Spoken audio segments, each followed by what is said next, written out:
अस्सलामुअलैकुम, वेलकम आप सभी का इस नई वीडियो में। तो आज ये वीडियो आपके लिए काफ़ी इंपॉर्टेंट रहने वाला है।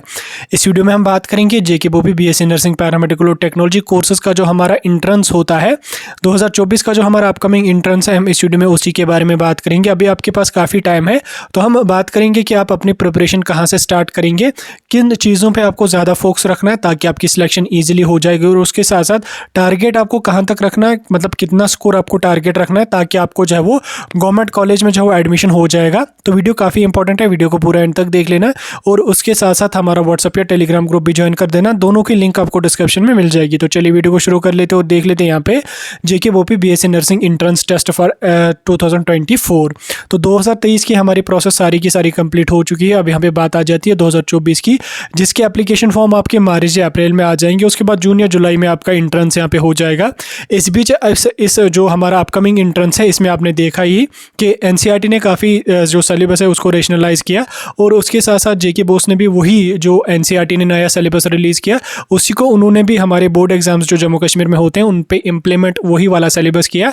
दैट्स क्लियर इंडिकेशन कि जेके बोपी में भी जो हमारा अपकमिंग इंट्रेंस होने वाला है उसमें भी आपका जो सिलेबस रहेगा वो आपका न्यू सिलेबस रहेगा। हालांकि अभी तक जेके बोपी ने वो वाला सिलेबस रिलीज़ नहीं किया है।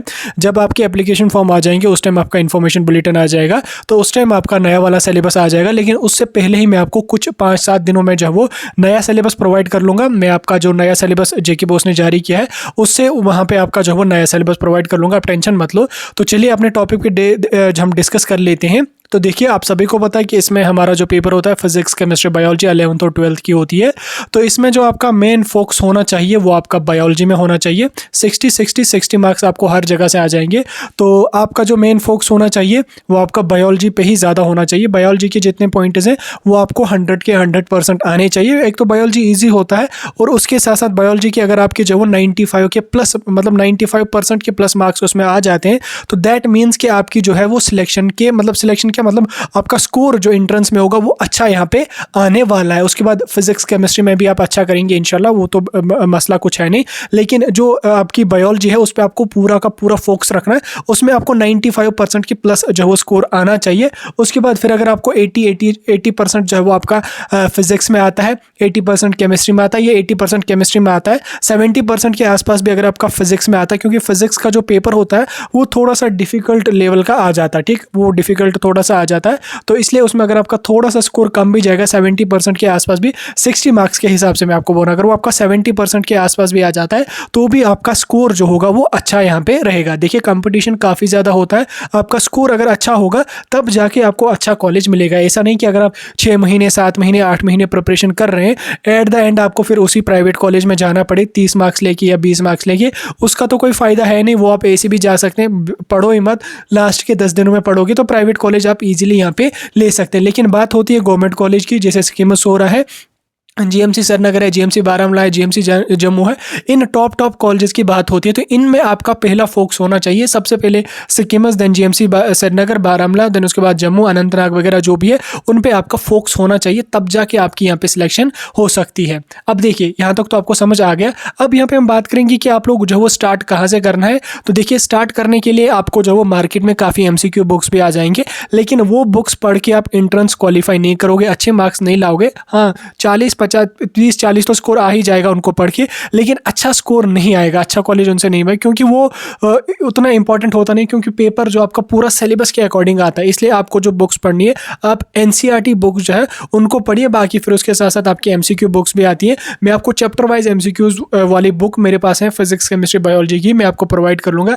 एनसीईआरटी भी मैं आपको प्रोवाइड कर लूँगा, कोई टेंशन लेने की जरूरत नहीं है। लेकिन जो MCQ बुक्स है वो मैं आपको PDF फॉर्मेट में प्रोवाइड कर लूँगा। चैप्टर वाइज उसमें MCQs आपको देखने को मिलेंगे, उनको भी पढ़ सकते हैं। लेकिन जो आपको तैयारी करनी है वो आपको एज पर एनसीईआरटी ही तैयारी अपनी करनी है। ठीक, एनसीईआरटी के अकॉर्डिंग आपको जो है वो पढ़ना है, और एनसीईआरटी बुक्स से ही आपको पढ़ना है, क्योंकि पेपर जो आपका आता है वो आपका आता है एज पर एनसीईआरटी। ठीक, तो एनसीईआरटी को आप पढ़ना है। उसके बाद फिर आप चाहें तो कोई MCQ बुक भी ले सकते हैं। लेकिन अभी देखें आप मार्केट में वो BSc नर्सिंग की एक जो वो तो छोटी 200-250 रुपये की एक बुक आती है। काफ़ी सारे स्टूडेंट्स का मैंने देखा वो वही वाली बुक पढ़ते हैं, 3-3 4-4 महीने वो उस बुक को पढ़ के एंट्रेंस देने जाते हैं। फिर जब एंट्रेंस देते हैं फिर उधर 20, 15, किसी के 10 स्कोर होते हैं, फिर वो बोलते हैं यार मैंने तो 4 महीने पढ़ा था लेकिन जो है वो मेरा स्कोर कुछ अच्छा खासा नहीं है। प्रिपरेशन उसने करी होती है वो एमसीक्यू बुक से, उससे क्वेश्चन आते ही नहीं है। तो इसलिए अगर आप प्रिपरेशन कर रहे हैं तो ये एमसीक्यू बुक या ये वो उधर से आप जो है वो पूरा उसमें मत रख लो।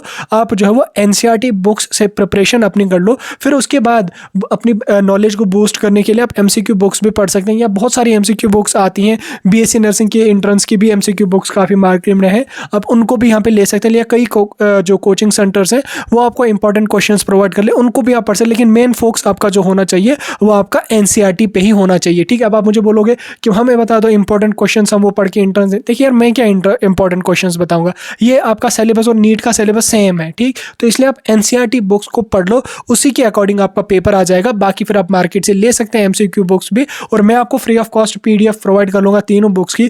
थोड़ा सा मुझे टाइम लगेगा, 3-4 दिन मुझे लगेंगे, तब तक मैं आपका सिलेबस भी तैयार कर लूँगा और उसके साथ साथ आप लोगों का जो है वो एमसीक्यू बुक्स भी मैं प्रोवाइड कर लूँगा, और एनसीईआरटी की जो बुक्स हैं वो भी मैं आपको प्रोवाइड कर लूँगा। कोई टेंशन लेने की जरूरत नहीं है, अभी आपके पास 7-8 महीने का टाइम है। आज से अपनी प्रिपरेशन को थोड़ी थोड़ी स्टार्ट कर लो। बायोलॉजी को पूरा का पूरा फोकस आपको रखना है, उसमें आपका पूरा 100% जाना चाहिए। फिर 80-70 आपका फिजिक्स और केमिस्ट्री में भी जाएगा, तो आपको आसानी से सिक्किम और सोरा में सिलेक्शन हो जाएगी। सिक्किम और सोरा में अगर ना भी हो तो जीएमसी श्रीनगर आपके नाम में लिखा ही लिखा है, ठीक। तो मैं आपको हाई लेवल के हिसाब से बोल रहा हूँ कि 100% बायोलॉजी में रख लो, नहीं 80% केमिस्ट्री में रख लो, 70% फिजिक्स में रख लो, ताकि आपको अच्छे कॉलेज में एडमिशन हो जाए। उसलिए बाकी आप चाहते हैं प्राइवेट वगैरह, फिर तो आप ना भी पढ़ोगे तो भी उसमें हो जाएगा। तो वीडियो भी लंबा हो रहा है, फिलहाल मैं यहीं पर खत्म कर लूँगा। कुछ और बोलना होगा तो अपकमिंग वीडियोज़ में बोलते रहेंगे हम, आपको टेंशन लेने की कोई भी ज़रूरत नहीं।